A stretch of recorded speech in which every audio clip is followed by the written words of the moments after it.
Yo, it's your boy Danchou, and welcome back to the Hideout, you guys, or welcome for the first time if this is your first time here. And in this video, we will be talking about a new Shonen Jump manga. Yes, the first chapter of a new Shonen Jump manga called Candy Flurry.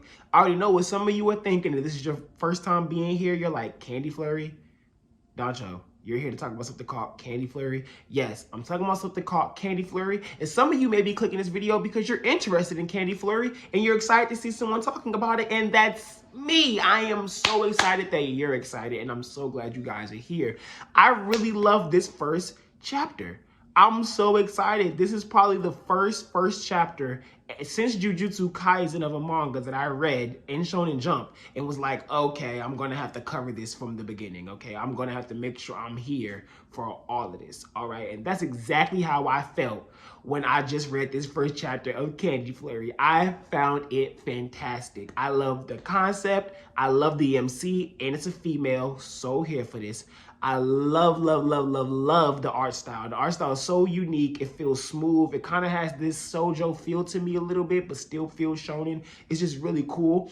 And just seeing the dialogue and seeing how things unfolded in this first chapter was just fantastic. But before I get deeper into it, all right, if you guys want to support this channel and support more Candy Flurry content, make sure you hit that like button in the video. Subscribe, hit the bell icon, and comment below what you thought of the first chapter. Let's get this thing moving. Let's get Candy Flurry popping, okay? Right here at Danchou's Hideout is where that will start. So don't you miss it, okay? And if you want to support the channel monetarily, you can always hit us on Patreon or Coffee in the description below. But let's get to the intro.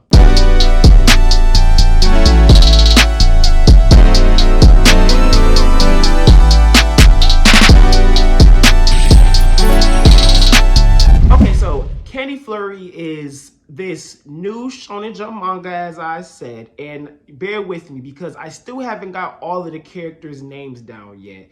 The names, I just finished reading it not too long ago, but my first impression of this chapter, I want to give you guys and just straight up how I feel, okay? So first and foremost, what I would like to say is that the whole candy aspect and there being sweets users, aka being people who have gotten magical powers from these sweets that they ate from a candy company, that the candy company is no longer in business, okay? But this special candy was eaten by people and now they have these sweet users, okay? Now I think they said there were 300 pieces of candy, okay? So that means there were 300 people who have eaten these pieces, but it also makes me wonder, can you eat more than one piece and get multiple sweet powers?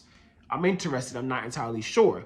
But another awesome concept that was said was that sweet users do not have the same abilities, as in there will not be two sweet users with the same ability, but that's where our story gets interesting, right? Because our MC has the lollipop ability. She uses lollipops as her sweet user ability, but a lollipop user entirely destroyed all of Tokyo in Japan to the point to where it hasn't even been rebuilt yet and killed a whole bunch of people also, right?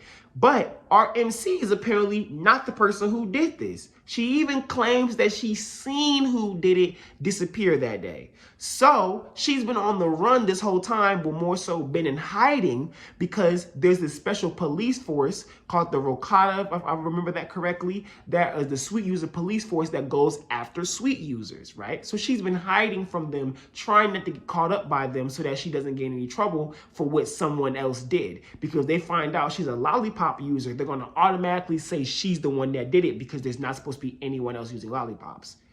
Crazy, you know what I'm saying? And I'm over here talking about candy like it's some type of killer weapon, but that's really what it is. And then even though people still eat sweets, they still kind of look at them differently to where sweets can still be used as a weapon. So they don't really trust people the same when they have sweets. It's this really cool twist on something that's supposed to be very innocent. It's supposed to be very sweet and is literally taken now and given this very negative connotation, which is why I think this is going to be a very unique manga that we have ahead of us.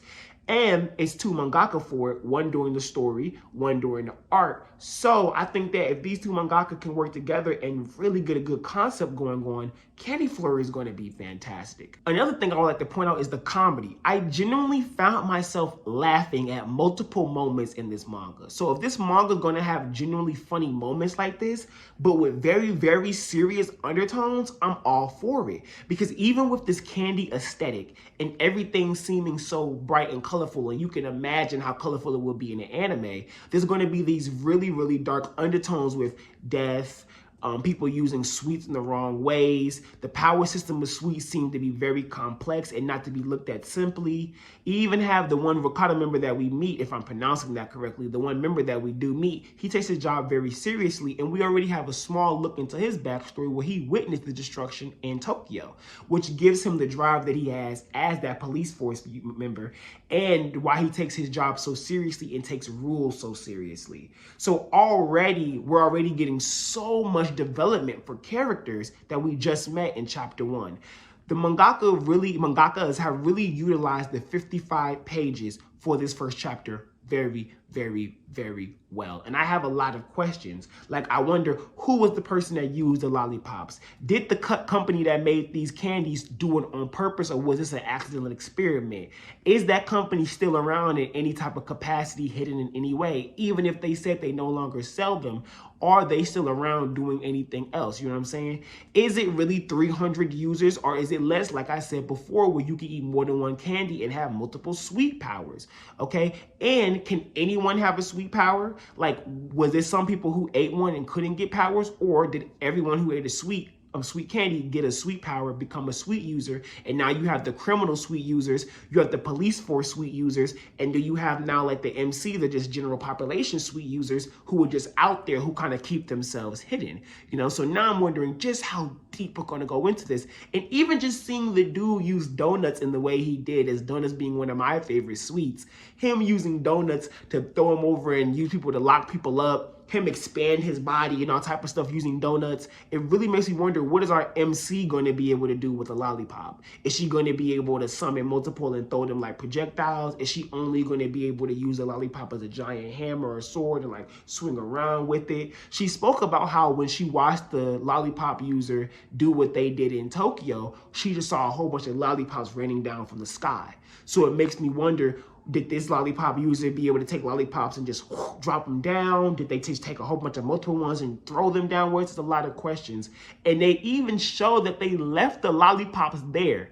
The lollipop and the rampaging is still there from Tokyo. They can see it. So if all of that's still there, all of that can still see it, and the only way they're going to rebuild Tokyo is through some type of fund that the people have to donate to, it makes me wonder how much more destruction we're going to get out of these sweet users, and how deep we're going to get into a villain faction, how deep we're going to get into a protagonist faction. Is our MC going to have to just be on the run from everyone, because she already just showed that member of the Ricotta that she's a lollipop user now to save his life. So now, since he says he still needs to capture her because 9 times out of 10 he believes that she's the one to destroy Tokyo, she says to him, I've always just wanted to tell someone that those lollipops are not mine. But she pulls out her weapon and she gets ready to fight.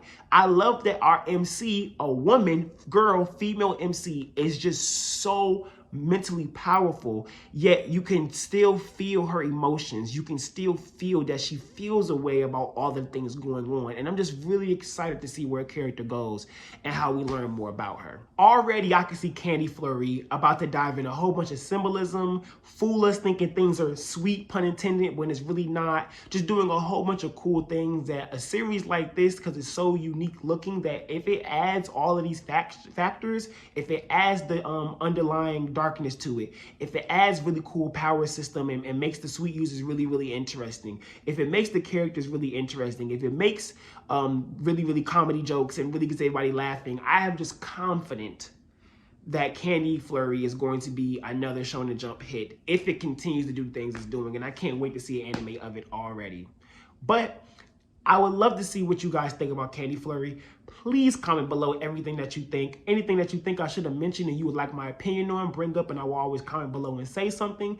And I hope every week that we can get a good viewing of these videos so that everyone can keep talking about Candy Flurry and we can keep boosting it. And I want to follow this week by week and make sure we see how it gets better and better and better and better. But that is me, Danchou. Thank you guys so much for coming to the Hideout and coming back to the Hideout. If this is not your first time, make sure you hit that like button, make sure you hit the subscribe button and the bell icon so you don't miss any videos, all right? Well, like I always say, it is Danchou. Peace. Young noise.